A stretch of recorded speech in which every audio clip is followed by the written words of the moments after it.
स्वागत है आपका बी न्यूज नेशन में। मैं हूं आबिद हुसैन शेख। महादेव सौकार शूटआउट मामला, एक और गिरफ्तार। नवंबर 2 भीमातीर के महादेव सौकार बैरगोंड पर गोलियों से वार किया गया था। इस मामले से जुड़े एक और व्यक्ति को पुलिस ने गिरफ्तार कर लिया है। गिरफ्तार किए गए व्यक्ति मनगोली मूल निवासी मुर्गेश उल्लागड्डी है। इस व्यक्ति से 2 मोबाइल बरामद हुए हैं। अब तक इस मामले से जुड़े 31 लोगों को गिरफ्तार करने में जिला पुलिस विभाग कामयाब रहा है। बाघमारे अस्पताल में स्पाइन एंड पेन सेंटर की शुरुआत। जिस्म के दर्द से मायूस लोगों के लिए उम्मीद की नई किरण।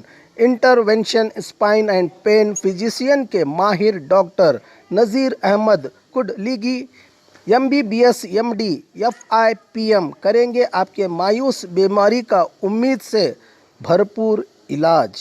विजिट कीजिए बुधवार और शनिवार दोपहर 3 से 4 के दरमियान। बाघमारे अस्पताल सखाफरोजा सरकारी उर्दू स्कूल नंबर 4 के पास। बाघमारे हॉस्पिटल में औरतों से जुड़ी हर बीमारी के इलाज के साथ अब शुरू हो चुका है डिलीवरी। चाहे नॉर्मल हो या सिजेरियन, कम दामों में किया जाएगा। 24 घंटे माहिर डॉक्टरों की निगरानी में। अस्पताल का पता सखाफरोजा 4 नंबर स्कूल के करीब, बीजापुर। और खबरों के लिए देखते रहिए बी न्यूज नेशन।